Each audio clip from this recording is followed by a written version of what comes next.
হ্যাঁ, I am a very bad cop. ভীষণ discipline আমি বেশি পছন্দ করি, কারণ আমি নিজে ডিসিপ্লিনে থাকি, তো তাই জন্য আমার মনে হয় যে life cannot be without a discipline. অস্ট্রেলিয়াতে নিউ ইয়ার সেলিব্রেট করছে অভিনেত্রী শুভশ্রী গাঙ্গুলি ও তার হাজবেন্ড রাজ চক্রবর্তী।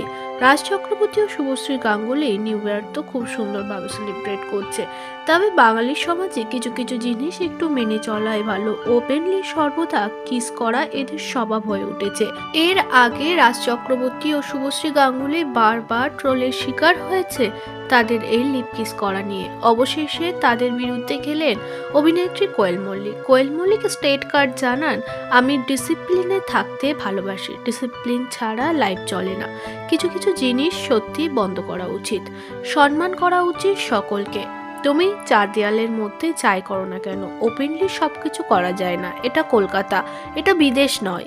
রাজ চক্রবর্তী ও শুভশ্রী গাঙ্গুলির এই ভিডিও দেখে কেউ একজন কমেন্ট করেছে, এদেরকে কেউ সামলা, এরা তো নিজেদেরকে একদম ওপেনলি সর্বদা দেখিয়ে ফেলছে, এবার নিজেরা বেডরুমে যা করবে সেটাও শেয়ার করবে। এমনই নানান বাজে মন্তব্যে ভরিয়েছে তার কমেন্ট সেকশন। আপনার মন্তব্যটি অবশ্যই জানাতে ভুলবেন না।